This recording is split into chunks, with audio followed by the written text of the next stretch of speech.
சரி, அவுது பில்லாஹி மினஷ் ஷைத்தானிர் ரஜீம். பிஸ்மில்லாஹிர் ரஹ்மானிர் ரஹீம். நம்ம இப்போது இன்னையுடைய பாடம் அல் குர்ஸ். எல்லோரும் நம்ம கேள்விப்பட்டிருக்கிறோம், குருசுன்னா குருசுன்னு சொல்லுவாங்க. ஆனால் குருசுன்னு ஆயத்தல் குருசியில் தான் வருது. இன்னும் ஒரு சில இடங்களில் வரல, அது பார்த்தா தெரியும். ஆனால் அரசுன்னு சொல்லியது 2-3 இடங்களில் வருது. குருசுன்னு சொன்னால் பொதுவாக என்ன சொல்லாங்கன்னா அல்லாஹ்வின் பாதம் சொல்லாங்க. குருசுன்னா என்ன சொல்லுவாங்க? அல்லாஹ்வின் பாதம். நமக்கு கால் பாதம் இருக்குதா இல்லையா? அது 2, 3, 5 இன்ச்சு இல்லை 7 இன்ச்சு 8 இன்ச்சு பாதம். அப்படி தான் நம்ம காது. மனுஷனுடைய பாதம் 8 இன்ச்சு இல்லை 9 இன்ச்சு இல்லைன்னா ஒரு 10 இன்ச்சு. ஒரு செருப்பு எடுக்க போனால் எத்தனை இன்ச்சு? 10 இன்ச்சுன்னு சொல்லுவோம். அப்படி தானே இல்லையா? பெரிய ஆளாக இருந்தால். சின்ன பிள்ளைகள் இருந்தால் 5 இன்ச்சு 6 இன்ச்சு 7 இன்ச்சுன்னு சொல்லுவாங்க. இது நம்பர் 6 7ன்னு சொல்லாமல் இல்லையா? குருசுன்னு சொன்னால் அல்லாஹ்வுடைய பாதம்னாக்க வணக்கம் சொல்கிறாங்க. என்ன சொல்கிறாங்க? அல்லாஹ்வுடைய பாதம். இப்போ அல் குருசி என்று ஆயத்துல் குருசியில் எங்கே வருது? ஆயத்துல் குருசியில் வருதா இல்லையா? ஏதாவது எத்தனாவது அத்தியாயம் எத்தனாவது வசனம்? 2வது சூரா, சூரத்துல் பக்கரா 2வது சூராயில் 255வது வசனம். எத்தனாவது வசனம்?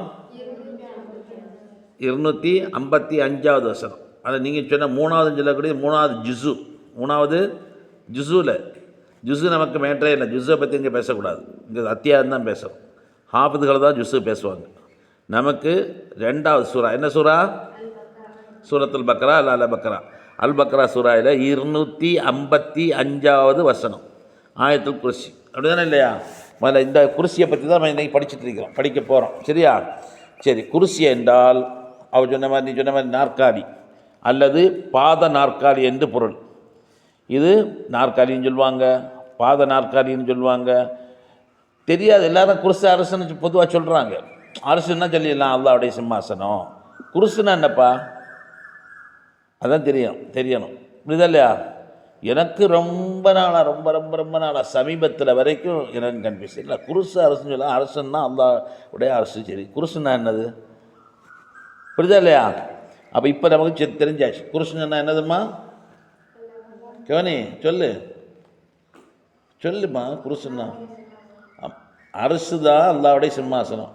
குருசுன்னா என்னது? நாற்காலி. அது பொதுவாக அர்த்தம். ஆனால் அல்லாஹ்வின் பாதம் என்று தான் அதுக்கு விளக்கம் சொல்லாங்க. அந்த குருசு அரசு போன்றதல்ல. அரசு போன்றதில்லை. சரி, குருசு அப்போ எப்படி இருக்கும்? ஆயத்துல் குர்சியில் நம்ம படிக்கிறோம், அல்லாஹு லா இலாஹா இல்லாஹுவல் ஹய்யுல் கய்யூம் லா தஹுதுஹு சினத்துன் வலா நௌமுன். சொல்லுங்க.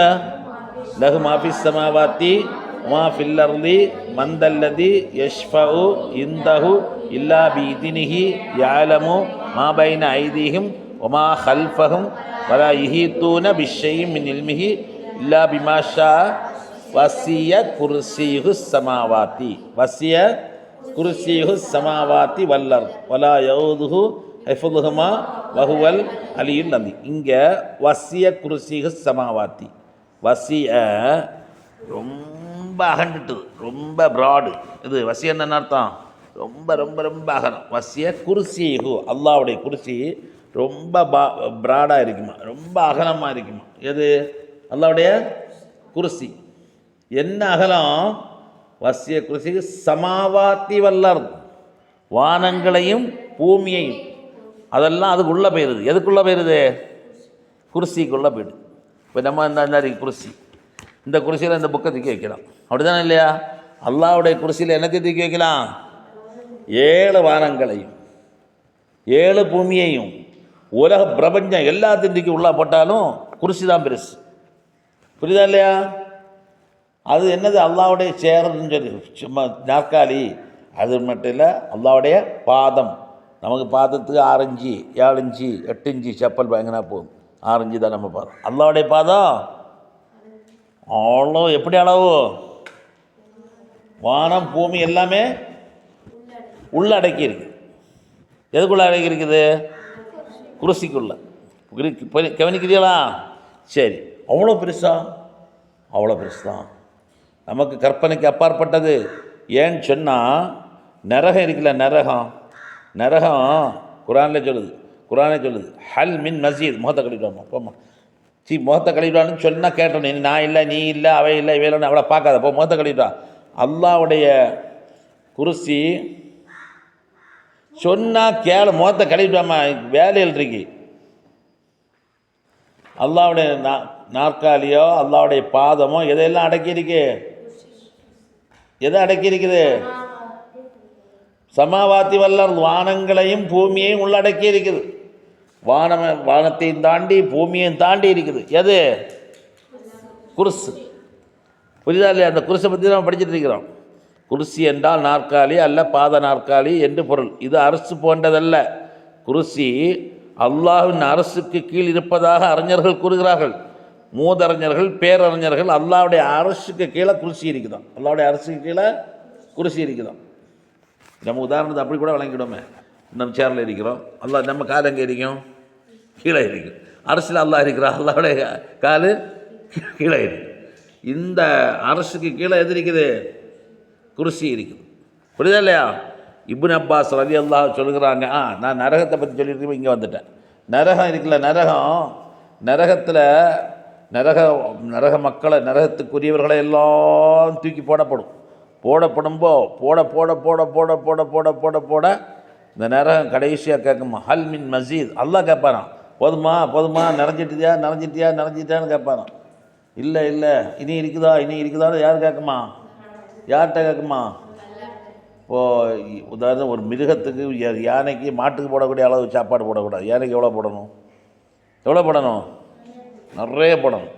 அப்படி தானே? அளவில்லாமல் போடணும். இது சாதா உலகத்தில் எல்லாம் படைத்த ஒரு ஜீவராசி. அது மாதிரி நரகம் அவ்வளோ பயங்கரமாக இருக்குமா, அவ்வளோ பயங்கரமான நரகம். அல்லாஹ் காப்பாற்றணும். எப்போ இன்னொரு ஹதீஸில் சொல்லப்படுது, நம்ம சொன்னோமா இல்லையா? ஒரு ரசூலுல்லாஹி சஹாபாக்கள் உட்காந்து பேசிகிட்டு இருக்கும்போது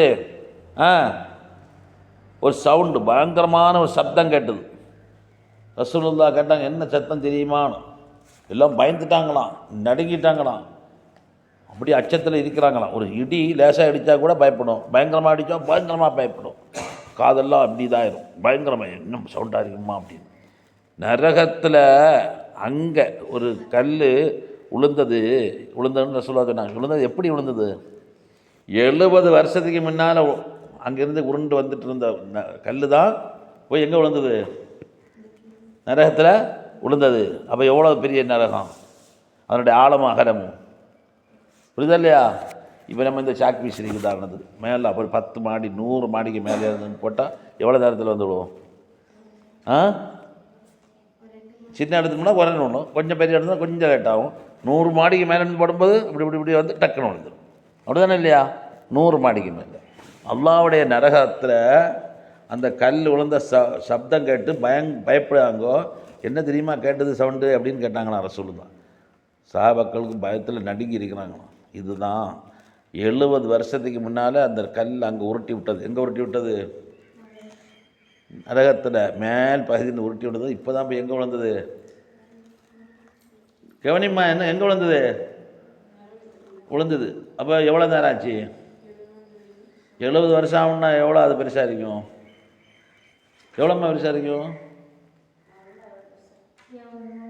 நம்ம கற்பனைக்கே அப்பாற்பட்டிருக்கும். அவ்வளோ பெரிய நரகம்.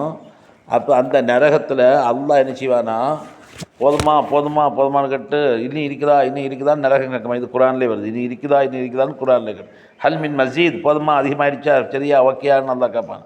இன்னும் இருக்குதா நரகம் கேட்குமா.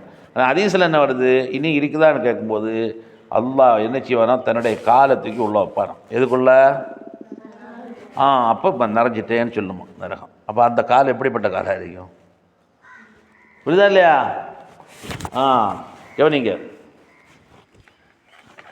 அல்லாஹ்வின் அரசுக்கு கீழே தான் குர்சி இருக்குது. இப்னு அப்பாஸ் ரலியல்லாஹு தஆலா சொல்கிறாங்க, குர்சி என்பது கால்களின் இடம். அதனுடன் ஒப்பிடும்போது சிம்மாசனம் எவ்வளோ பெரியது என்பதை யாரும் கற்பனை செய்து பார்க்க முடியாது. இதே இப்படி என்ன அரசு எப்படி இருக்கும்? அல்லாஹ் உட்கார்றது இப்படி. உதாரணத்துக்கு நம்ம உட்கார்ந்துருக்கிறது சேரு, படுக்குக்கு இது போதுமா? எவ்வளோ வேணும்? பெரிய ஒரு கட்டல் வேணும். அப்படி தானே இல்லையா? அல்லாஹ் அரசில் அமர்ந்திருக்கிறான். என்ன சொல்கிறான்? அர் ரஹ்மானு அலல் அரசி இஸ்தவா. குரானில் வருதா?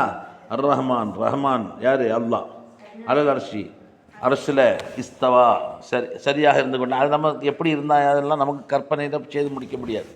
அரசு பெருசா குருசு பெருசா? நீங்கள் யாரும் பேசக்கூடாது. அரசு தான் பெருசு. குருசும் பெருசு தான், ஆனால் அதை விட அரசு ரொம்ப பெருசு. சரி, குருசி என்பது கால்களின் இடம், பாதம். அதனுடன் ஒப்பிடும்போது சிம்மாசனம் எவ்வளோ பெரியது என்பதை யாரும் கற்பனை செய்து பார்க்க முடியாது. இதெல்லாம் கற்பனையே எதுவுமே நம்ம செய்து பார்க்க முடியாது. இதனுடைய நோக்கம், இது அனைத்து படைப்புகள் மீதும் அல்லாஹ்வின் மகத்துவம், ஆற்றல் மற்றும் அதிகாரத்தை காட்டுகிறது. என்னத்தை காட்டுகிறது? அல்லாஹ்வுடைய அதிகாரம், அல்லாஹ்வுடைய பண்பு, அல்லாஹ்வுடைய மகத்துவம், அல்லாஹ்வுடைய ஆற்றல் எல்லாம் சொல்லக்கூடிய விஷயமாக தான் இந்த குர்சி இருக்குது. புரியுதா இல்லையா? அல் குர்சி என்ன அர்த்தம்? அல்லாஹ்வின் பாதம். புரியுதா இல்லையா? பரந்த மற்றும் வலிமை வாய்ந்தது. அல் அர்ஷ் அல்லாஹ்வின் சிம்மாசனம், அது குர்சிக்கு மேலே இருக்குது. அரசு மேலே இருக்குது, குர்சி கீழே இருக்குது. இப்போ ஒரு வினா, அதான் சொல்ல, குர்சி என்பதன் பொருள் என்ன? குர்சிக்கு பொருள் என்ன? என்ன அர்த்தம்? யார்கிட்ட கேட்குறோம் அவங்க தான் சொல்லணும், யாரும் பேசாமல் இருக்கணும். குர்சின்னா என்ன அர்த்தமா? சொல்லு, சத்தமாக சொல்லு, சத்தமாக சொல்லு. உள்ளடக்கியது. அதுக்கு அர்த்தம் என்ன சொல்லியிருந்தேன்? இப்போ நீ சொன்ன கரெக்டு தான். அதுக்கு அர்த்தம் என்ன? நேரடி அர்த்தம் என்ன?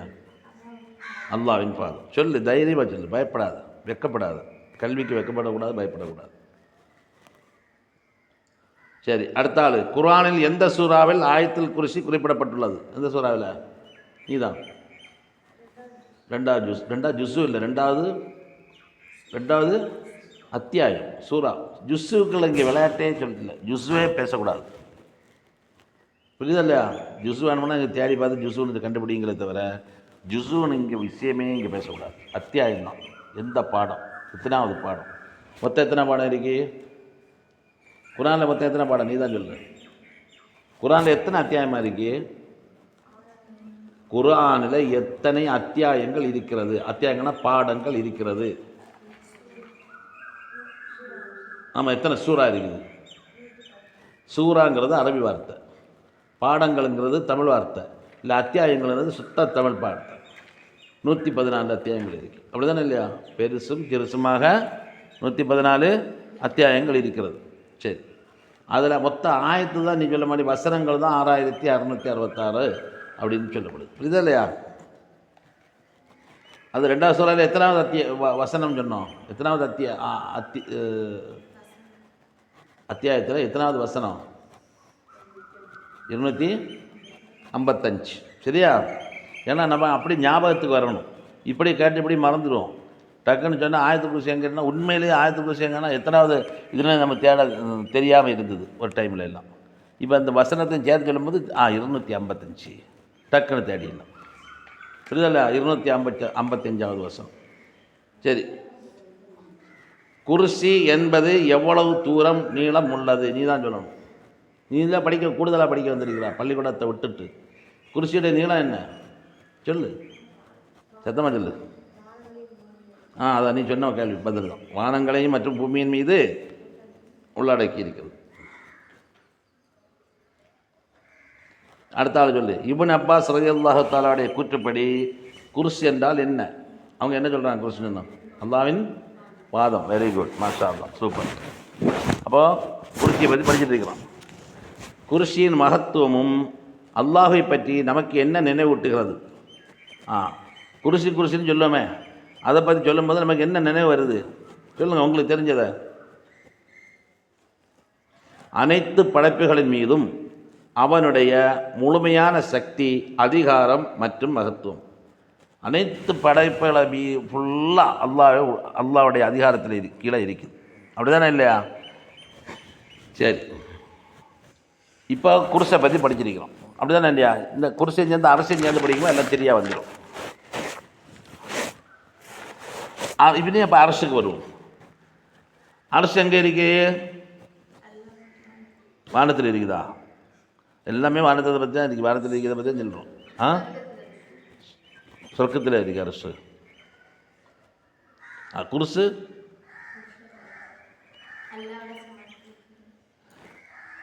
கவனித்து கவனமாக சொல்லணும். குருசு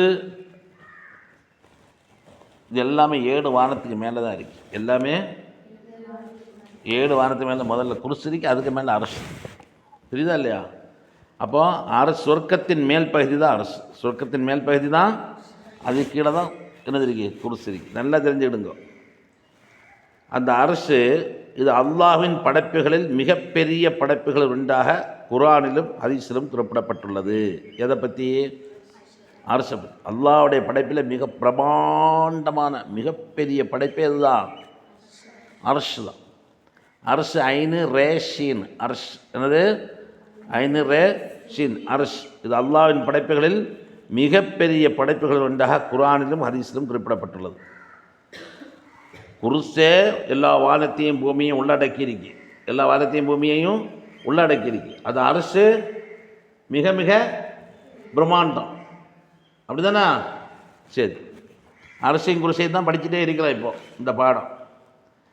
அனைத்து வானங்களுக்கும் குருசி பாதப்படிக்கு மேலாக, பாதப்படின்னு சொல்லாங்க, பாதம்னு சொல்லாங்க, அல்லாஹ்வுடைய இருக்கேன்னு சொல்லாங்க. எதுக்கு? ஜாக்கிரா அத்தீபா எல்லாரும் முகத்தை கழுவிட்டுவாங்க. கண்டிப்பாக குளிர்னு சொல்லி பார்க்கக்கூடாது, முகத்தை கழுவிட்டு வரணும். அப்போ தான் இந்த குளிரான பாடம் நமக்கு பாடம். நீ போய் கழுவிட்டாப்போ தர்க்கமானவோட ஆடிதர்வன் பார்த்துக்கோ. அமைதியாக சொன்னால் கேட்டுட்டு வா, முகத்தை கழுவிட்டு.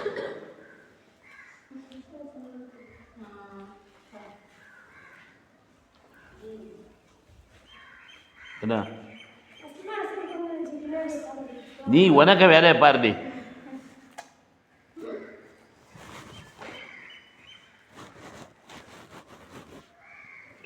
அனைத்து வானங்களுக்கும் குருசி பாதப்படிக்கு மேலாக மிகப்பெரிய மற்றும் அற்புதமான படைப்பு தான் இது.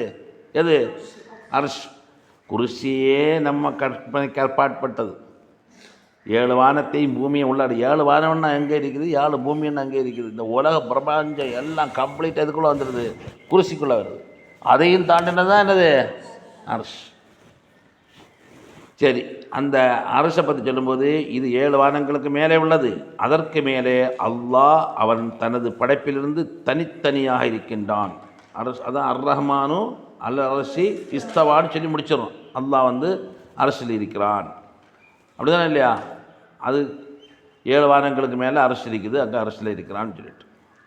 குர்ஆனில் அரசின் மீது மிக கருணையாளன் உயர்ந்தான். இது சூரத்து தாஹாவில் இருக்குது, 20வது சூறாவில் 5வது வசனமாக இருக்கிறது. அரசின் இறைவன் மகிமை வாழ்ந்தவன் 85வது சூறாவில் 15 இருக்குது. அரசை பற்றி எல்லாம் வருது. அரசை சுமப்பவர்கள் வலிமை மிக்க வானவர்கள் சிம்மாசனத்தை சுமக்குகிறார்கள். யார்?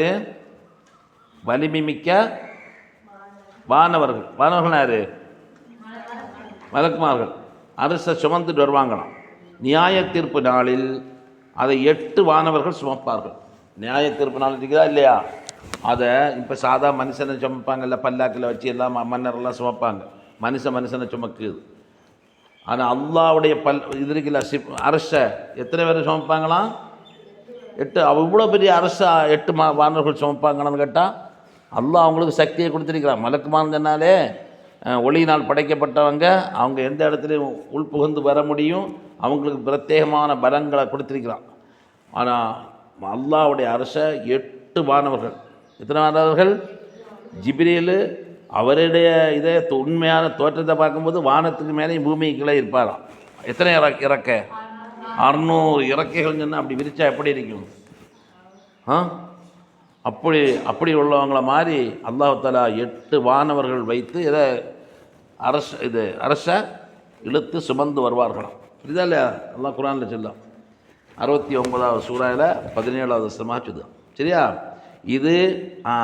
இது உலக சிம்மாசனங்களை போல அல்ல. உலகத்தில் மன்னர்கள் இருக்காங்களா, அது சிம்மாசனமா? அதை நாம் கற்பனை செய்ய முடியாது. நம்ம சிந்தனைக்கு அது நினைக்காது, எத்தாது. எத்துமா? எத்தவே எத்தாது. அல்லது பூமிக்குரிய எந்த சிம்மாசனத்துடனும் ஒப்பிட முடியாது. எத்தனை லட்ச சிம்மாசனம் இருந்தாலும் அது கிட்ட நிற்குமா? முடியாது. அது மனித புரிதலுக்கு மாற்றமானது. அது மனித புரிதலுக்கு மனிதனை புரிஞ்சு கொள்ளவே முடியாது, எந்த கற்பனையுமே செய்து பார்க்க முடியாது. இந்த ஃபேனை போடமா ஈச்சை இது பண்ணதில்லை ஈ. அப்போ ஒரு முதல் கேள்வி, இஸ்லாத்தில் அரசு என்றால் என்ன? இஸ்லாத்தில் சபா சொல்ல போகிறா, சபாயா சிபாயா? இஸ்லாத்தில் அரசுன்னு சொன்னால் என்னம்மா சொல்லு, கேட்டாளுக்கு சொல்லு. அரசுன்னு சொன்னால் என்ன சொல்லு, சத்தமாக சொல்லு. சரி, இதன் பொருள் என்ன? அதான் அல்லாஹ் சொன்ன சிம்மாசனம் தான். சரி, அரசு எங்கம்மா இருக்குது சொல்லு, அரசு எங்கே இருக்குது? சத்தமாக சொல்லு, சொல்லு. அரசு எங்கே இருக்கிறது? வானத்துக்கு பூமிக்கு இடம் இல்லையா? அரசு எங்கம்மா இருக்கு? 7 வானங்களுக்கு மேலே இருக்குது. இதெல்லாம் சும்மா இப்படி காதில் கேட்டு சொல்லி விடுவதில்லை. எல்லாம் புக்கு கொடுத்தீங்களா? யா ஜாஸ்மி அக்காவுக்கு வேண்டாம், பண்ணி விடு.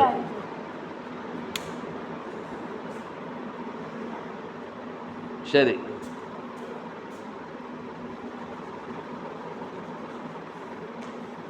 நியாய தீர்ப்பு நாளில் சிம்மாசனத்தை யார், அவருடைய அரசை யார் சுமந்து வருவார்கள்?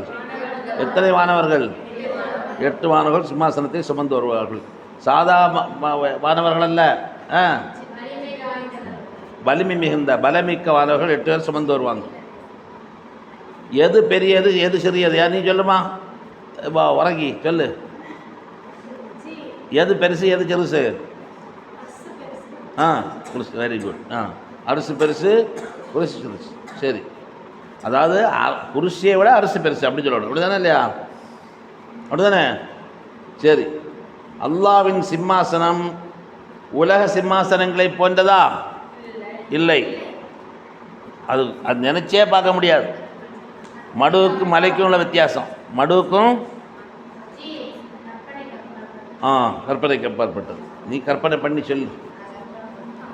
இல்லை, அது மனித கற்பனைக்கு அப்பாற்பட்டது. அது மனித கற்பனைக்கு எந்த சிம்மாசனத்தையும் போன்றல்ல. எந்த சிம்மாசனத்தையும், அரசும் அப்படிதான், குருசும் அப்படிதான். சரியா? அப்போ இன்றைக்கி பாடம் என்னெல்லாம் படிச்சிருக்கிறோம்? அரசும் குருசும். குருசுன்னா என்ன, அரசுன்னா நமக்கு ஓரளவு விளங்கிச்சு, அப்படி தானே இல்லையா? சரி, அப்போ எழுதுமா, கொஞ்சம் எழுதுங்க எல்லாரும். பேனா எப்படிங்க எழுதி போடல, சொல்ல மாதிரி எழுதுனா போகிறோம். 12ஆம் கிளாஸ் படிக்க. நேத்தா? நேற்று யார் இருந்தா இங்கே பிள்ளைங்க? யார் இவ்வளோ? நீ போகலையா ஸ்கூலுக்கு? இங்கே இருந்தியா? பயானுக்கு இருந்தியா? என்ன சொல்லு, சொல்லு, வர விளங்கின சொல்லு, மீது சத்தமாக சொல்லு. மரபு நாடை பற்றியா சொன்ன? சொல்லு, அதை சொல்லு.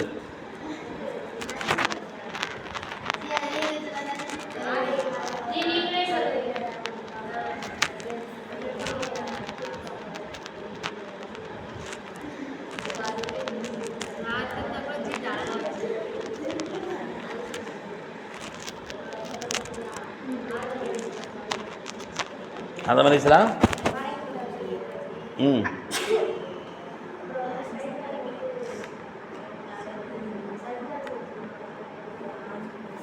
எல்லாம் கிளியராக தெளிவாக கேட்டுதா? எல்லாம் ஃபுல்லாக கேட்டுதா? நீ இருந்தியா? நீங்கள் ஸ்கூலுக்கு போய் 2 இருந்தீங்களா? சரி, அவர் சொல்ல சில மீதி சொல்லுங்கள், சத்தமாக சொல்லு. ஆமாம்,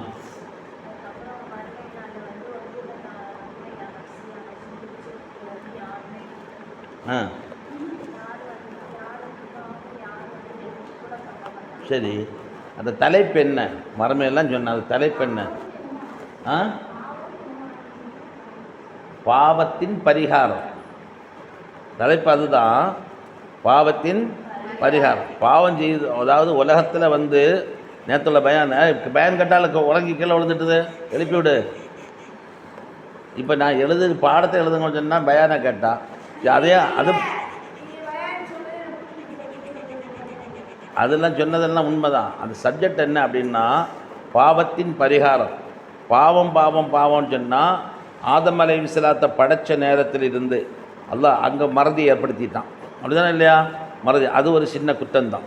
ஒரு பெரிய பாவம் சொன்னால் அவங்க இன்னும் சொல்ல போனால் அவர்கள் அப்படி அந்த மறந்து அந்த கனியை சாப்பிட்டதுனால தான் நாமெல்லாம் இந்த உலகத்துக்கே வந்தவன்னு சொல்லப்படுது. இது அல்லாஹ்வுடைய ஏற்பாடு.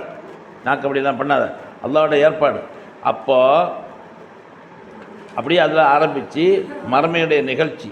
நம்ம வந்து இந்த உலகத்தில் எப்படியோ சுகபோகங்களில் வாழ்ந்து கொண்டிருக்கிறோம். கவனிங்க, இந்த உலகத்தில் சுகபோகங்களில் வாழ்ந்து கொண்டிருக்கிறோம். மரணத்தையோ மறுமையோ நினச்சி பார்க்கறது இல்லை. நம்ம தெரிஞ்சோ தெரியாமலோ குற்றங்கள் குறைகள் பாவங்கள் செய்து கொண்டிருக்கிறோம். அதில் மூழ்கியே இருக்கிறோம். இதுக்கெல்லாம் ஒரு முடிவு வந்து இஸ்திக்ஃபார் செய்யணும், பாவ மன்னிப்பு கோரணும். அப்படி தானே இல்லையா? அப்போ மனுஷன் படைப்போடையே அந்த பாவம் இணைஞ்சிருக்குது. அப்படி இணைஞ்சிருப்பதனால மனுஷன் பாவம் செய்கிறான். பாவம் செய்யாத மனிதன் இல்லை. ஆனால் ரசூலுல்லாஹ் அதுக்கு காரணம் என்னென்னா, ஷைத்தான் ஒரு மனிதனுக்கு கூட இருக்கிறான். ரசூலுல்லாஹ்ட்ட கேட்டாங்க, ரசூலுல்லாஹ் உங்களுக்குமா அப்படின்னு. அவன் எனக்கும் தான், ஆனால் என்னுடைய கண்ட்ரோலில் கட்டுப்படுத்தி தந்திருக்கிறான் அல்லான்னு சொன்னான். அல்லாஹ் அவங்களுக்கு கட்டுப்படி கொடுத்துருக்கிறான். அப்படி அதான சொன்னோம். அடுத்தது அதுதான் அந்த சப்ஜெக்டு தான். அவன் நம்ம செய்யணும், இஸ்திக்ஃபார் செய்யணும், 7 பெரும்பாவங்கள் பேசணும். 7 பெரும்பாவங்கள் நமக்கு தெரிஞ்சு ரசூலுல்லாஹ் சொன்ன ஹதீஸு. ஆனால் இன்னொரு இமாம் ஹைத்தபி ரஹ்மத்துல்லாஹி அலைஹி 70 பாவங்கள் என்று எழுதினார்கள். இன்னொரு இமாம் வந்து 100 பாவங்கள் என்று தலைப்பில் ஒரு எழுதினாங்க. அப்போ ரசூலுல்லாஹ் சொன்னாங்க, நான் ரசூலுல்லாஹ் உமா அரசல்னாக்கு இல்லா ரஹ்மத்துல் லில் ஆலமீன், உலக தூதராக எல்லாருக்கும் முன்மாதிரியாக வந்தவங்க. அவங்க வந்து பாவத்தை விட்டு மன்னிக்கப்பட்டவங்க. அப்படி தானே குரான்லேயே வருது, உங்களுடைய பாவங்கள் எதுவும் செய்யாத உங்கள் பாவங்கள் முன்பின் பாவங்கள் மன்னிக்கப்பட்டன்னு குரானில் வருது. அப்படிப்பட்ட ரசூலுல்லாஹ் சொன்னாங்க, நான் தினமும் 100 தடவை இஸ்திக்ஃபார் செய்கிறேன் அப்படின்னு சொன்னாங்க. இன்னும் ரசூலுல்லாஹ் சொன்னாங்க, யாருடைய கையில் கிடைக்குதோ அந்த புஸ்தகம், எந்த புஸ்தகம், ஏடு எங்கே வலது கையில் கிடைக்கக்கூடியவங்க இருக்காங்க, இடது கையில் கிடைக்கக்கூடியவங்க இருக்காங்க. வலது கையில் கிடைக்கக்கூடியவங்களுடைய புத்தகத்தில் இஸ்திக்ஃபார்னு சொல்லக்கூடிய பாவ மன்னிப்புங்கிற சொல்லக்கூடிய வாசகம் உன்னை பேச முடியாது, அவளை காதை கடிச்சு பேசு. நான் இங்கே பாடக்கூடிய வாசகன் பேசிட்டு இருக்கீங்க, காலை அறிஞ்ச காலை கடி.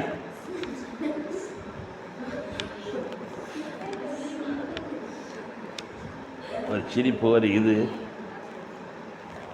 யாருடைய கித்தாபில் அதாவது கிடைக்கக்கூடிய அந்த மறுமையில் கிடைக்கக்கூடிய கித்தாபில் இஸ்திக்ஃபாருங்கிற வாசகம் விஷயம் இஸ்திக்ஃபார்னா பாவ மன்னிப்புங்கிற விஷயம் அதிகமாக இருக்கிறதோ அவர்களுக்கு சுபசோபனம் உண்டாவதாக, அவர்களுக்கு நற்செய்தி உண்டாவதாக. தூபான்னு சொன்னாங்க. அந்த தூபாக்கு பல்வேறு விதமான அர்த்தம். மங்களகரம் உண்டாவதாக, வாழ்த்துக்கள், பாராட்டுக்கள், உங்களுக்கு நற்செய்தின்னு அர்த்தம். இல்லை மர்மையில் சொர்க்கத்தில் தூபா, சொர்க்கத்துடைய ஆடை அப்படின்னு கூட அர்த்தம் இருக்குது. நற்செய்தி ரசூலுல்லாஹ் நற்செய்தி வாழ்த்து சொன்னால் அது ரொம்ப விசேஷம். சொர்க்கத்தில் நமக்கு அந்த ஒரு ஆடை கிடைச்சா அது ரொம்ப விசேஷம். ஏதோ ஒரு அர்த்தத்தை வச்சுக்கலாம். அப்போ இஸ்திக்ஃபார் தான் நேரத்துடைய பாடம். எல்லாம் சொன்னாலும் இது அவ்வளோத்தையும் நம்ம டச் பண்ணி பேசியிருந்தாலும் அது மாதிரி சாபத்துக்குரியவர்களாக பேசணும். சாபத்துக்குரியது அல்லாவும் அல்லாவுடைய தூதரும் சாபமிட்டிருக்கிறாங்க, சபிச்சிருக்கிறாங்க. அதில் தான் அதை டச் பண்ணணும். எதை ஆணும் பெண்ணை போல பெண் ஆணை போல இது பண்ணுது, இதெல்லாம் பாவத்தை சேர்ந்தது அப்படின்னு பேசணும். புரிஞ்சுதா? கவனிச்சு. அப்போ என்ன செய்யணும்? நீங்கள் ஆலிமாக்களாக வந்திருக்கக்கூடியவங்க, ஆலிமா ஓதுறவங்க, பல்லிகா ஓதுறவங்க, தீனியத்தை படிக்க வந்தவங்க ஒரு நோட்டு புக்கை கையில் கொண்டு வரணும். இல்லைன்னா போன உடனே அதை எழுதணும். சாப்பாடு 2வது இதோட இன்றைக்கி நடந்த பயானுடைய சுருக்கம், இன்டர்பிரிட்டேஷன். இன்றைக்கி என்ன சொன்னாங்க, என்ன ஆயத்தை ஓதுனாங்க, என்ன வசனத்தை ஓதுனாங்க. ஒரு அரை மணி நேரம் பேசியிருந்தாங்கன்னா நீ அதை 5-3 விஷயமாக ஒரு 3 நிமிஷத்தில் எழுதி முடி, இல்லை 1 மணி நேரம் எழுதி முடி, அதை கூடுதலாக்கிடும். அப்போ தான் நம்ம ஆலிமாக வழியே வர முடியும். புரியுதா? இதுக்கு ஒரு சோர்ஸ், ஒரு வாய்ப்பை இங்கே ஒன்று பண்ணி வச்சுருக்கு. தனியாக உங்களுக்கு கிளாஸ் நடக்குது, சின்ன அந்த இது நடக்கும், தொழுகை அது இது நடத்துவாங்க. இந்த மாதிரி இந்த வாய்ப்புகளை பயன்படுத்தும். அவங்க ஸ்கூலுக்கு போயிட்டே இதெல்லாம் அவங்க வந்து கவனித்து எழுதி படிச்சுட்டு இருக்காங்க. நீங்கள் ஸ்கூலுக்கு போகாமல் இருக்கும்போது இன்னும் இதை விட கூடுதலாக நீங்கள் செய்யணும். செய்தால் உங்களுக்கு பயனளிக்கும். டெய்லி நடக்கக்கூடிய பாடங்களை நீங்கள் இப்போ இந்த குருசு அரசு அதெல்லாம் நம்ம சொல்லணும்னா இதெல்லாம் ரொம்ப ரொம்ப ரொம்ப இம்பார்ட்டண்ட்டான விஷயங்கள். தெரியுது, யாருக்கும் தெரியாது. குருசன்னா என்ன, அரசன்னா என்ன தெரியாது. ஒருவேளை அரசுன்னு சொன்னால் அல்லாஹ் இருக்கக்கூடிய அரசுன்னு சொல்லலாம். குருசன்னா என்ன, எனக்கே அதுக்கு ரொம்ப நாளாக குழப்பமாக இருக்குது. என்னடா குருசு அரசுன்னு வருது, என்ன சத்தமாக சொல்லணும், இல்லைன்னா சொல்லக்கூடாது.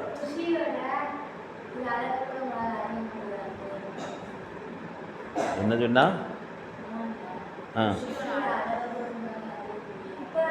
நீ சத்தமாக சொல்லுமா, பாதியை ஒழுங்கா. குர்சியுடைய அளவை அறிய முடியாதா? நான் முதல்ல சொல்லிட்டு தானே இருக்கேன்.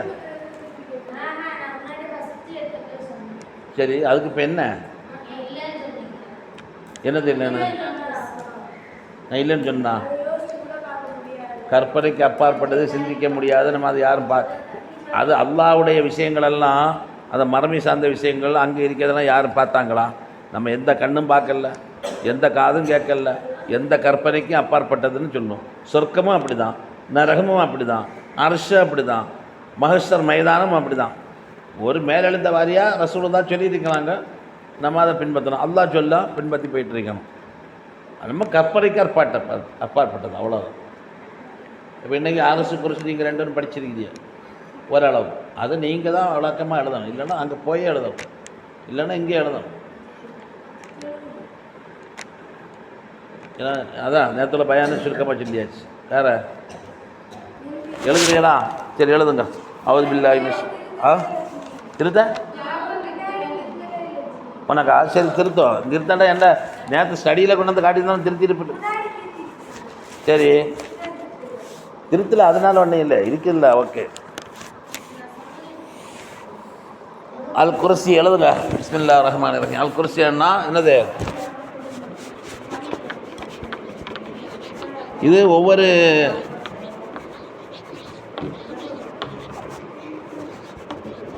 சாதா குர்சின்னா இங்கே சேரு, இங்கே அல்லா இடத்துல குர்சின்னா அல்லாவின் பாதம். அல்லாவின் பாதம் எங்கே வருது உங்களுக்கு தெரியும். எங்கே வருது? ஆயத்துல் குர்சியில்